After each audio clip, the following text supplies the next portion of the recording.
Jadi makan-makan yang menyebabkan hipertensi tolong dihindari. Contohnya? Apalagi jangan asin-asin, ya kan? Jangan yang berlemak-lemak atau jadi pemicu-pemicu ini juga stres terutama juga. Ya, stres juga. Hati-hati jadi, ya, bisa menyebabkan juga hipertensi. Jadi kita juga walaupun sudah minum obat, tapi segala sesuatunya ibu juga harus menjaga gitu. Jadi obat ini bukan segalanya untuk kita menjadi sandaran kita, artinya seperti itu.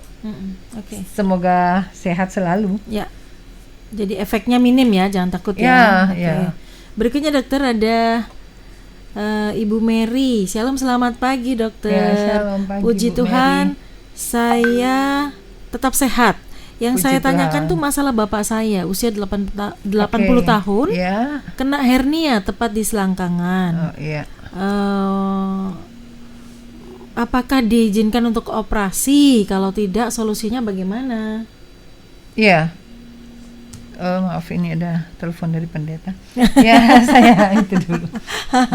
Jadi, kalau memang 80 tahun ada hernia, dokter. Apakah aman untuk dioperasi? Oh iya, makanya sekarang kan sudah normal ya, Mbak. Jadi silahkan berobat ya.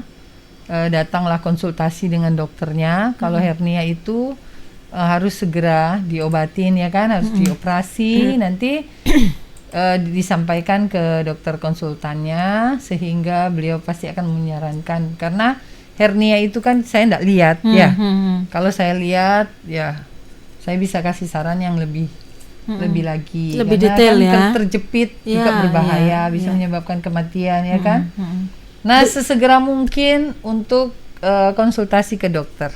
Usia 80 tahun, apakah aman untuk operasi? Iya, nanti kan dokternya nanti dokter yang akan menentukan. Nanti dokternya yang akan memutuskan. Jadi karena segala sesuatu itu kita harus lihat pasien, harus bersama laboratorium. Nanti ada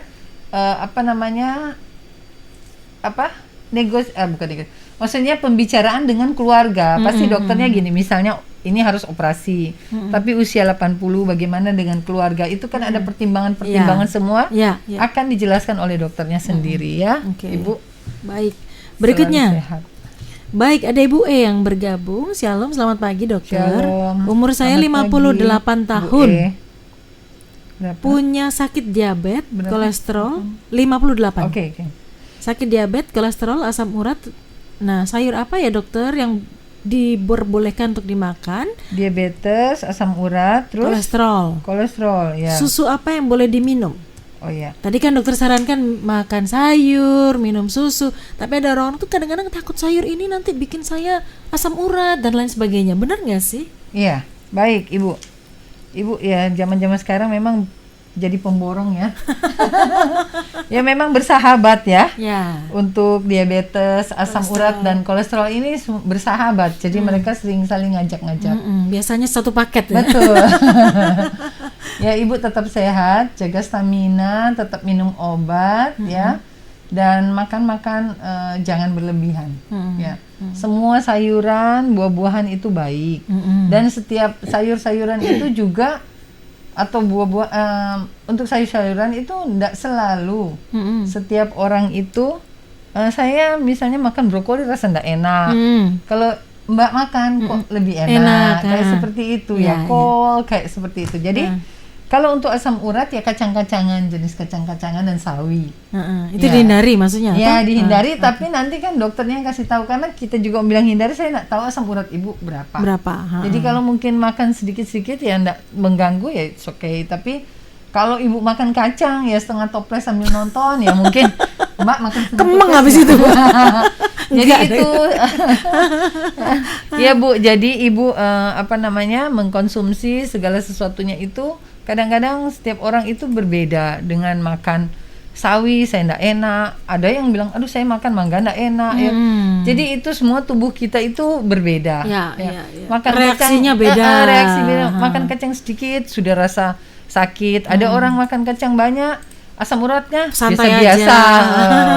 Jadi makanlah sesuai dengan porsinya, Ibu. Tetap sehat ya. Ya. Kolesterolnya itu jangan yang berlemak lah.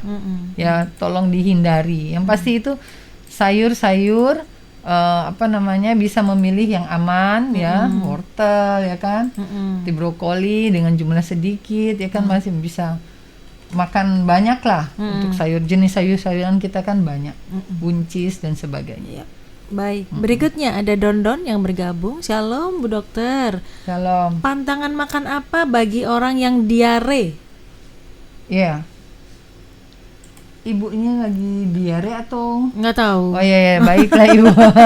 Mungkin Pendek-pendek. ya. Mungkin Iya, sebaiknya jangan yang pedas ya kalau Ya. diare pasti.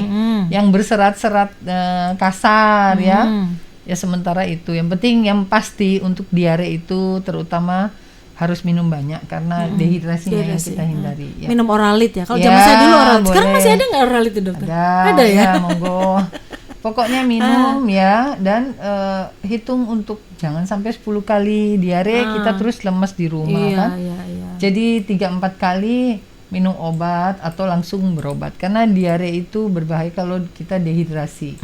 Ya, datang ke rumah Bahayanya sakit di juga dehidrasinya ya. di dehidrasi. Kalau makannya ya pelan-pelan aja, pakai bubur dulu, pakai telur rebus, maksudnya yang aman dari minyak dan pedas. Itu saran saya. Oke. Baik, Kekasih Tuhan masih akan terus menanggapi pertanyaan Anda. Sabar dulu ya, kami kembali ke ruang dengar Kekasih Tuhan sesaat lagi.